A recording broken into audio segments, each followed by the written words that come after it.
Domino's was the absolute last place I ever imagined I'd be working. I was supposed to be the next big shot lawyer in my family, which is stacked with them. But I bailed on law school. Annoyed, my parents completely cut me off, so I had to grab whatever job I could.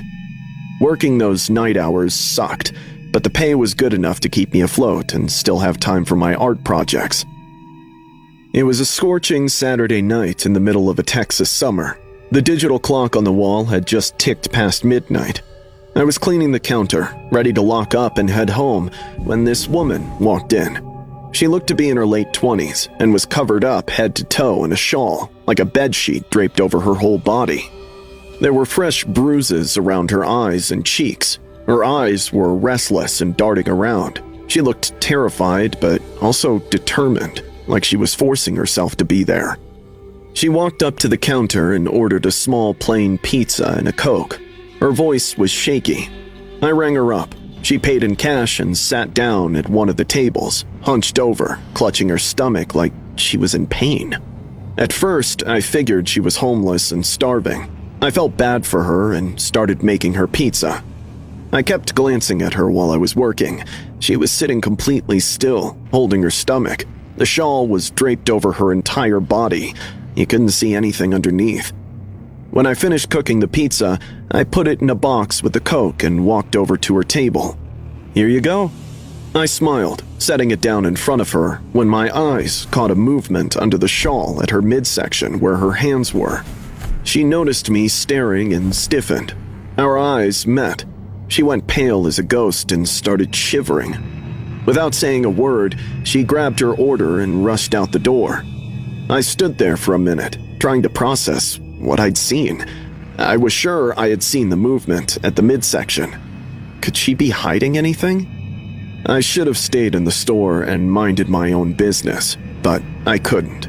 Curiosity and unease pulled at me, and I ended up locking the door behind me as I followed her. Outside, the streets were dimly lit and almost empty. I made sure to keep myself in the shadows. She was walking quickly while eating the pizza with one hand and gripping her stomach with the other. Every few steps, that shawl would shift, like whatever was underneath was moving and trying to get free. I followed her for several minutes, staying back and keeping a distance. She was huffing and wiping sweat. Guilt started creeping in. Maybe I was wrong. Maybe she was a homeless pregnant lady trying to survive this brutal world. That'd explain why she looked so scared and hurt. I almost turned back and went home, but stopped and decided to check on her. Even though I didn't have much, if I could, I'd help her. "Hey, wait!" I called out to her. She stopped, turned around, and looked at me. For a second, neither of us moved. But the moment I took a step forward, she panicked, dropped the pizza, and sprinted down the street. "Hey, wait! I just want to help! Stop!" I chased after her, but she kept running faster, her shawl flapping behind her. She rounded a corner and I followed. I kept screaming at her to stop, assuring her that I didn't want to hurt her, but she kept pulling away. Suddenly, she tripped and went down hard on the sidewalk. As she did, a kid's terrified scream echoed down the street. I stopped dead in my tracks. The woman was on the ground. Her shawl had come undone, but I hardly paid any attention to her. My eyes were glued to the little legs wiggling out from where she'd been clutching her stomach. A young boy, maybe 5 or 6, tumbled onto the pavement, crying. The woman got to her feet fast. She looked at me, then the kid, before she took off, leaving him sobbing, alone and terrified. I hurried over to the boy and knelt. He was crying, shaking hard. Hey, it's okay. You're safe now." I scooped him up in my arms, pulled out my phone, and called 911. I told them what happened and where we were, and that I had a child who'd been taken. They arrived within minutes, with paramedics and police. They took the boy and checked him over. He wasn't hurt, but he was extremely scared and confused. They asked me questions. I told them all I could about her. The police said the boy had been reported missing from a playground 3 hours earlier. His parents were frantic.